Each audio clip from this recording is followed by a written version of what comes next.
ये बताइए, जब आपने तय किया था जी, कि आप कवि बनेंगे, मैंने तो तय आपके नहीं किया। पिताजी का क्या बड़ा रोचक है। मैं चाहूंगी कि हमारे जो दर्शक यहाँ पर आए हुए हैं उनको आप जरूर बताएं इस बारे नहीं, में। मैं निश्चित तौर पे मैंने कभी तय नहीं किया कि मैं कवि बनूंगा। हम्म। तय तो ईश्वर करता है। वो ऊपर जो बैठा है ना, उसने एक स्क्रिप्ट लिखी हुई है जिसमें कॉमा फुल स्टॉप भी बदलता नहीं है। हम्म। उसने जो लिख के भेजा वो मैंने किया। मैं तो नियति का पुत्र हूँ।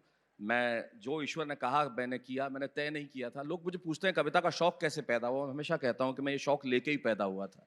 10-11 बरस की उम्र में जब आप तुकबंदी करने लगे, कविताएं करने लगे, तो इसका मतलब ये आप नहीं कर रहे हैं, कोई करा रहा है। ये खुदा का सलाहियत है जो ऊपर से देता है। बिल्कुल। वो मैंने किया और वही मैं कर रहा हूँ।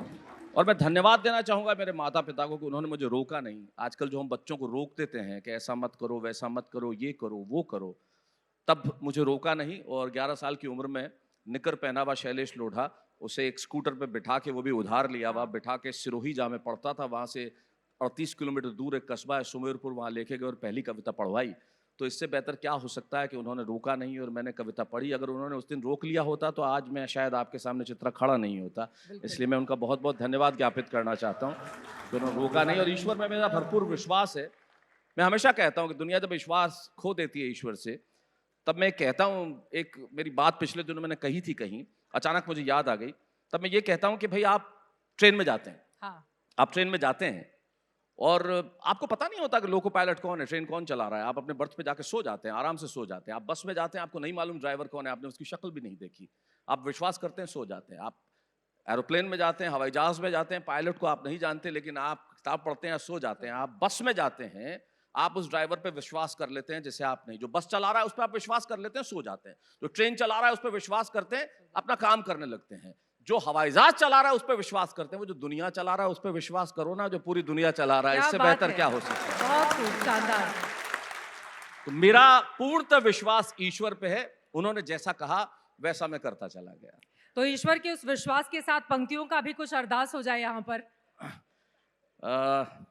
क्या कहूं मैंने एक सिर्फ 2 पंक्ति की कविता सुनाता हूं मैं आपको।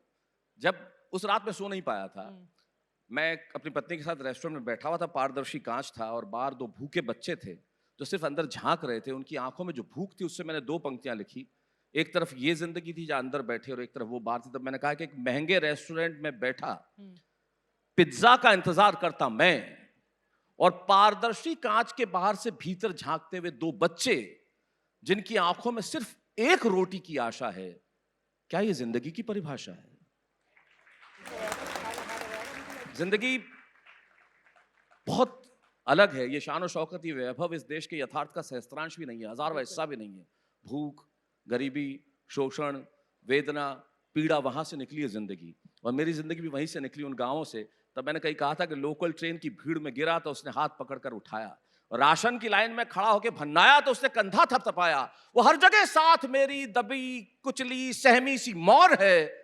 मैं जिंदगी से ही पूछ रहा हूं तू मेरी कौन है। क्या बात है, बहुत खूब, बहुत खूब।